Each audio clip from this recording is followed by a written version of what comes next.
Au nom du Père et du Fils et du Saint-Esprit.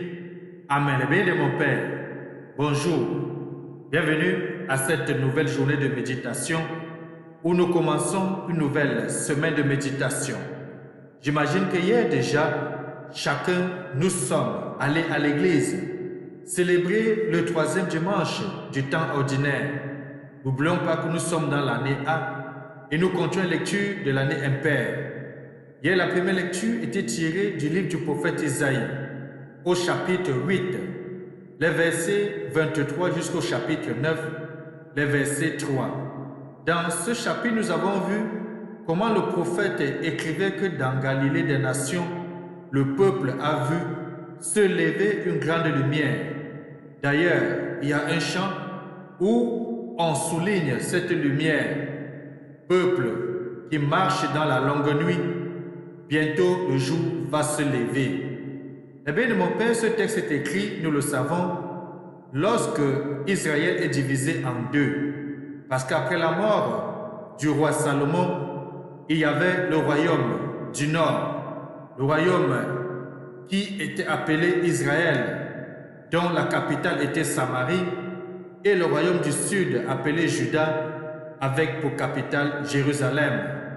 Nous savons que dans les annonces que nous avons vues et écoutées pendant le temps de l'Avent, il était promis dans le royaume du sud qu'un roi devait se lever, issu de la racine de Jessé, issu de la racine de David. Eh bien, de mon Père, nous voyons cet écrit d'Isaïe au moment où le roi Akaz suscite beaucoup d'espoir, au moment où la Syrie a déjà occupé le royaume du nord, c'est-à-dire Israël, et que dans le royaume de Juda avait déjà capitulé. C'est en ce cadre spécifique que le prophète Isaïe annonce donc l'espérance et l'espoir, comme pour dire que Dieu n'abandonne jamais son peuple. Cela peut nous aider aujourd'hui de savoir que Dieu ne pourra jamais nous abandonner et nous invite justement à l'union. C'est pour cela que dans la deuxième lecture que nous avons écoutée, tiré de la première lettre de Saint Paul apôtre aux Corinthiens, au chapitre 1, les versets 10 à 17, Saint Paul invitait les chrétiens de Corinthe de tenir tous le même langage et qu'il n'y ait pas de division entre eux. Eh bien, mon Père, nous avons achevé pratiquement la semaine de l'unité des chrétiens, où les chrétiens entre eux sont divisés. Certains se réclament le pentecôtisme, d'autres baptistes, certains disent qu'ils sont des témoins, d'autres encore des évangéliques ou des protestants, et certains d'autres disent qu'ils sont catholiques. Comme Saint Paul le dit d'ailleurs aux Corinthiens, il voit que certains se réclament d'Apollos, d'autres de Pierre, d'autres de Paul, d'autres du Christ, et il souligne que est-ce que le Christ est divisé? Dans cette multiplicité de confessions religieuses chrétiennes, qui adorent tous le Christ, est-ce que le Christ est divisé? Nous savons que la division vient du malin depuis le jardin d'Éden. Diable, diabolos, celui qui divise. Il est donc bon que nous puissions parler tous le même langage entre nous. Et c'est pour cela que dans l'évangile que nous avons écouté et qui a été proclamé, tiré de Saint Marc au chapitre 4, les versets 12 à 23, on voit bien comment Jésus vint habiter à Capharnaüm pour que soit accomplie la parole d'Isaïe que nous avons écoutée. Une grande lumière s'est levée, mais surtout de là, il va appeler des hommes et des femmes qui vont l'accompagner dans la mission. On voit donc les premiers appelés, Jacques, ainsi que son frère Jean, qui vont suivre le Christ. Et ensuite, les bénis de mon Père, c'est nous qui sommes appelés aujourd'hui à nous mettre à la suite du Christ. Tournons nos sens à l'intérieur, apprêtons les différents textes d'aujourd'hui pour commencer cette semaine de méditation où nous sommes justement lundi de la 3e semaine du temps ordinaire. Nous sommes dans l'année A et nous continuons à lire les textes de l'année paire. Aujourd'hui, nous allons continuer la lecture du 2e livre de Samuel au chapitre 5, les versets 1 à 10, dans lequel Dieu va dire que Israël sera son peuple. Eh bien, mon Père, nous savons que Dieu a choisi un peuple pour cheminer avec eux.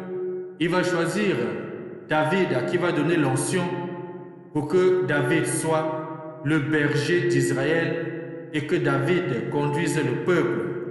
L'onction ici, nous le savons, est donnée par le prophète, mais surtout choisie par Dieu pour montrer que c'est Dieu, à travers le roi, qui conduit le peuple. Et là, on peut dire le psaume 88, ton amour et ta fidélité sont avec lui, Seigneur, avec son peuple, mais aussi avec nous aujourd'hui. C'est pour cela que l'évangile que nous allons lire aujourd'hui, tiré de Saint Marc au chapitre 3, les versets 22 à 30. Eh bien, mon Père, dans l'évangile, nous allons voir comment les scribes vont accuser Jésus-Christ de faire les prodigues qu'il fait étant rempli de malin. Tournons nos sens à l'intérieur, apprêtons différents textes bibliques à chacun et à chacune. Bienvenue.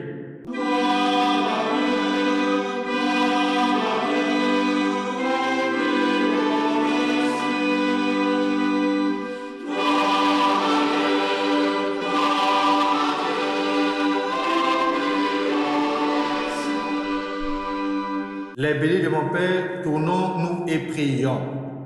Dieu qui montre aux égarés la lumière de ta vérité pour qu'ils puissent reprendre le bon chemin.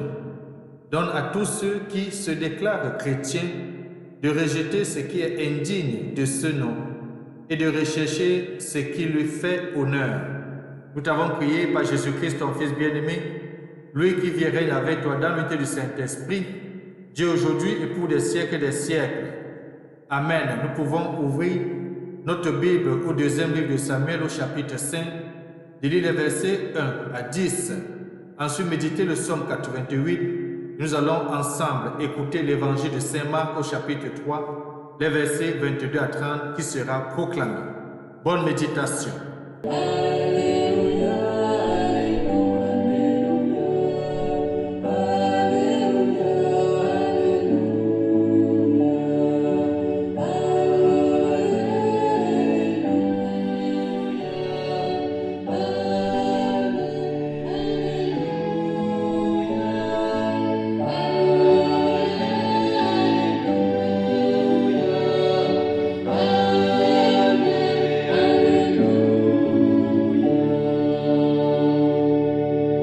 Évangile de Jésus-Christ selon Saint Marc, au chapitre 3, des versets 22 à 30.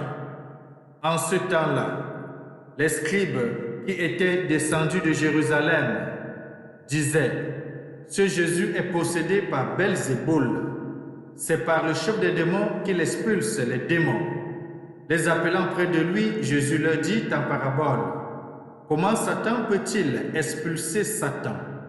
Si un royaume est divisé contre lui-même, ce royaume ne peut pas tenir. Si les gens d'une même maison se divisent entre eux, ces gens ne pourront pas tenir. Si Satan s'est dressé contre lui-même, s'il est divisé, il ne peut pas tenir. C'en est fini de lui. Mais personne ne peut entrer dans la maison d'un homme fort et piller ses biens s'il ne l'a d'abord ligoté. Alors seulement il pillera sa maison. Amen, je vous le dis, tout sera pardonné aux enfants des hommes, leurs péchés et les blasphèmes qu'ils auront proférés, mais si quelqu'un blasphème contre l'Esprit Saint, il n'aura jamais de pardon. Il est coupable d'un péché pour toujours. Jésus parla ainsi parce qu'il avait dit, il est possédé par un esprit impur. Acclamons la parole de Dieu. Louange à toi, Seigneur Jésus-Christ. Le béni de mon Père, c'en est fini de Satan. Si Satan se ligue contre lui-même, si le Belzéboul s'attaque à lui-même, si le démon s'attaque à lui-même, c'en est fini pour lui. Le béni de mon Père, l'évangile que nous venons d'écouter nous met au cœur de ce que notre Seigneur Jésus-Christ a vécu. Une histoire dans laquelle chaque fois, chaque acte qui est posé est presque tourné en dérisoire. où les scribes et les pharisiens ne voulaient pas voir en lui le véritable Fils de Dieu. Et on peut se dire ce matin, pourquoi les scribes accusent-ils Jésus de s'associer aux démons pour chasser les démons? Espère-t-il gagner la faveur populaire avec des propos aussi insensés? Oui, ce sont des propos insensés, les bénis de mon Père, pour vous et moi, qui progressivement, en scrutant l'Écriture, voyons l'identité de Jésus-Christ comme Fils de Dieu. Rappelons-nous d'ailleurs, pendant le deuxième dimanche du temps de l'Avent, Jean-Baptiste l'avait déjà dit que Jésus-Christ est Fils de Dieu parce que c'est sur lui que l'Esprit est descendu et il savait que sur qui l'Esprit devait descendre, c'est lui qui est véritablement Fils de Dieu. N'oublions pas aussi qu'au cours de la semaine, nous avons vu l'esprit impur faire ce témoignage dont Jésus l'avait interdit d'en parler, demandant à Jésus s'il est venu les perdre, en disant qui sait qui est Jésus. Jésus est le Fils de Dieu. Les bénis de mon Père, est-ce que les scribes veulent-ils justement aller recevoir l'assentiment de la population en posant ou en affirmant ce que nous avons écouté? Comme quoi, les bénis de mon Père autour de nous, faire le bien provoque parfois des réactions assez étranges.